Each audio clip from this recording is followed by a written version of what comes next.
کہ ایک جوان بیٹے کو ایک بوڑھا باپ اس کی میت کو کندھا دے، وہ بیٹا نہیں، وہ باپ مر جاتا ہے، باپ کی توانائیاں ختم ہو جاتی ہیں۔ میرا بیٹا جب فوت ہوا تھا تو مولانا طارق جمیل صاحب کا فون مجھے آیا تھا۔ بسم اللہ الرحمن الرحیم۔ السلام علیکم ورحمۃ اللہ وبرکاتہ۔ میں ہوں خالد محمود شہزاد۔ ویورز، رات میرے ایک محسن، میرے مینٹور اور سارے عالم میں بے لوث اللہ کا پیغام پہنچانے والے اور لاکھوں انسانوں کی ہدایت کا ذریعہ بننے والے جناب مولانا طارق جمیل صاحب، ان کے بیٹے عاصم جمیل اللہ کو پیارے ہو گئے۔ انا للہ و انا الیہ راجعون۔ بقول ان کے بھائی کے، وہ بائی پولر ڈس آرڈر کا شکار تھے اور عرصہ دراز سے زیر علاج تھے اور ان کو الیکٹرک شاک بھی لگ رہے تھے۔ یعنی اس بیماری میں بندے کو نہ اپنے اعصاب پر اور نہ اپنے ذہن پر قابو ہوتا ہے۔ یہ وہ موقع اس خاندان کے ساتھ، مولانا صاحب کے ساتھ، ان کی دکھ کی گھڑی میں ان کو تسلی دینے کا ہے۔ یہ ایک بہت بڑا صدمہ ہے کہ ایک جوان بیٹے کی میت کو بوڑھا باپ آج رات کندھا دے گا۔ یہ صرف وہ جان سکتے ہیں جو اس مصیبت کی گھڑی سے گزرے ہوئے ہیں کہ دنیا کا ایک مشکل ترین کام اس باپ کے لیے ہوتا ہے جس کا جوان بیٹا اس کی آنکھوں کے سامنے اللہ کے پاس چلا جاتا ہے۔ اور میں اس سانے سے گزر چکا ہوں۔ مولانا طارق جمیل صاحب نے مجھے کیا تسلی دی تھی وہ میں بعد میں بتاؤں گا، لیکن ناظرین، یہ موقع تبصروں کا نہیں ہے۔ اس وقت ایک انسان کا دل زخمی ہوتا ہے اور پھر اوپر سے لوگوں کی طرح طرح کی باتیں وہ اور زیادہ نشتر چلانے کا کام کرتی ہیں۔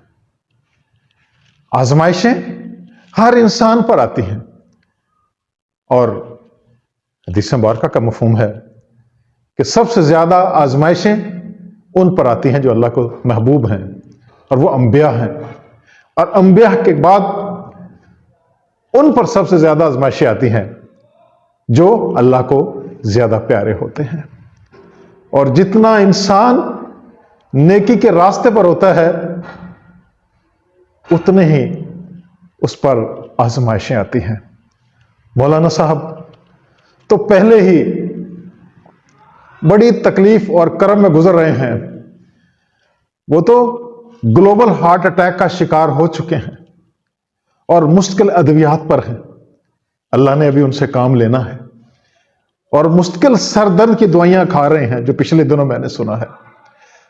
لیکن اپنا عظیم مشن جو انہوں نے شروع کیا ہوا ہے اور فاؤنڈیشن بھی بنائی ہے جو سارے عالم میں انسانیت کی خدمت میں کوشاں ہے،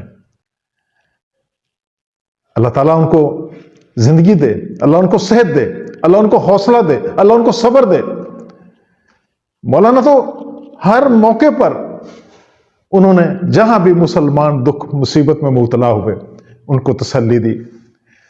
زلزلے کے موقع پر مولانا جگہ جگہ جا کر زلزلہ سے بچ جانے والے مرحومین کے لواحقین کو جس انداز سے قرآن اور حدیث سے سمجھاتے رہے ہیں اور تسلیاں دیتے رہے ہیں، میرے خیال میں کسی اور نے ایسا کام نہیں کیا ہوگا، لیکن میری کانوں یا میری نظروں میں سے وہ نہیں گزرے۔ ایسے کرتے رہے ہیں لوگ۔ اسی طرح ہر موقع پر دکھ کی گھڑی میں مولانا ہمیشہ دکھیوں کے ساتھ رہے ہیں۔ مولانا آپ نے ہمیں ہر موقع پر سمجھایا ہے، ورنہ جیسے میرے بیٹے کا صدمہ مجھ پر آیا تھا، یہ کہ ایک جوان بیٹے کو ایک بوڑھا باپ اس کی میت کو کندھا دے، وہ بیٹا نہیں، وہ باپ مر جاتا ہے، وہ باپ کی توانائیاں ختم ہو جاتی ہیں۔ اللہ تعالیٰ آپ کو صبر دے۔ آپ ہی نے پیارے نبی صلی اللہ علیہ وسلم کے بارے میں بتایا کہ آپ نے فرمایا، حدیث مبارکہ کا مفہوم ہے، جس کو جتنے دکھ آئیں میرے دکھ یاد کر لینا، اپنے بھول جاؤ گے۔ آپ صلی اللہ علیہ وسلم نے کون سے دکھ نہیں دیکھے؟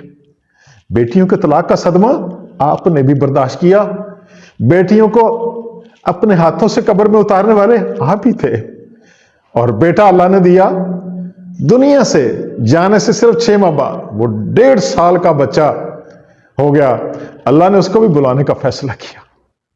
اللہ چاہتا تو اس بچے کو 6 ماہ بعد بلا لیتا، یہ صدمہ آپ دنیا میں نہ دیکھتے، لیکن قیامت تک کے انسانوں کے لیے آپ نمونہ ہیں کہ یہ صدمے ایسے مولانا طارق جمیل صاحب جو آج برداشت کر رہے ہیں، لاکھوں ایمان والے یہ برداشت کریں گے، ان کو تسلی اللہ کے نبی صلی اللہ علیہ وسلم کی زندگی سے ہی آئے۔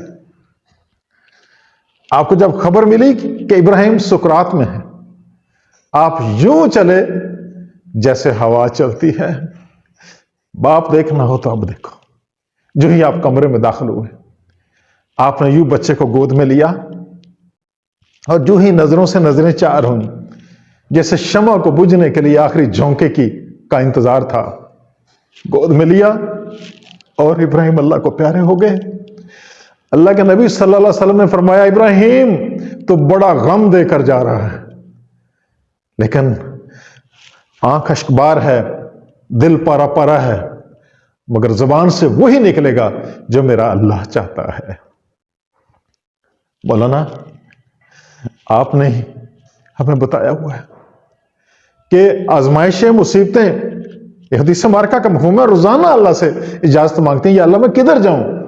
اللہ فرماتا ہے میرے پیاروں کی طرف جاؤ، میرے فرما برداروں کی طرف جاؤ، تاکہ میں ان کے صبر کا امتحان لوں، ان کے گناہوں کو معاف کر دوں، اور ان کو جنت میں بلند سے بلند درجے دوں۔ اور اللہ حدیث قدسی ہے کہ اللہ تعالیٰ فرماتا ہے کہ اے دنیا میرے پیاروں کے لیے سخت ہو جا، تنگ ہو جا، تاکہ انہیں میری ملاقات کا شوق لگ جائے، اور میرے دشمنوں، میرے نافرمانوں کے لیے خوشنما ہو جا، تاکہ انہیں میری ملاقات کا شوق ہی نہ رہے۔ مولانا آپ ہی یہ حدیث مبارکہ ہمیں بتاتے تھے کہ اللہ تعالیٰ نے کبھی کسی شخص کا جنت میں بہت بڑا مرتبہ طے کیا ہوتا ہے، لیکن وہ شخص اپنی محنت سے وہاں نہیں پہنچ سکتا، اللہ تعالیٰ اس پر کوئی ہار ڈال کر، کوئی آزمائش ڈال کر اس شخص کو جنت کے اس مرتبے پر فائز کر دیتا ہے۔ یقیناً آپ اس وقت بڑی تکلیف میں ہیں، آپ کے اہل خانہ بھی، کیونکہ جوان بیٹے کی موت میں ہی جانتا ہوں۔ اللہ تعالیٰ آپ کو صبر جمیل عطا فرمائے۔ میرا بیٹا جب فوت ہوا تھا تو مولانا طارق جمیل صاحب کا فون مجھے آیا تھا، 10 منٹ تک مجھے یہ تسلی دیتے رہے کہ بھائی وہ سانسیں ہی اتنے لے کر آیا تھا، وہ انشاءاللہ آپ سے قرآن بیٹا آپ کے نجات کا ذریعہ بنے گا۔ مولانا کی یہ باتیں ہمارے زخموں پر کچھ مرہم کا کام کر گئی۔ ناظرین، جو بھی ہمیں اسلام یہی حکم دیتا ہے کہ آزمائشیں تو ہر ایک پر آنی ہے، صبر کا دامن ہاتھ سے نہ چھوڑیں۔ انما یوفی الصابرون اجرہم بغیر حساب۔ ہم دکھ کی اس گھڑی میں مولانا کے ساتھ کھڑے ہیں اور دعا گو ہیں کہ اللہ تعالیٰ مولانا طارق جمیل صاحب کو اس irreparable لاس کو برداشت کرنے کی توفیق عطا فرمائے، اور ان کے برخوردار کو جنت الفردوس میں اللہ سے اللہ مقام عطا فرمائے۔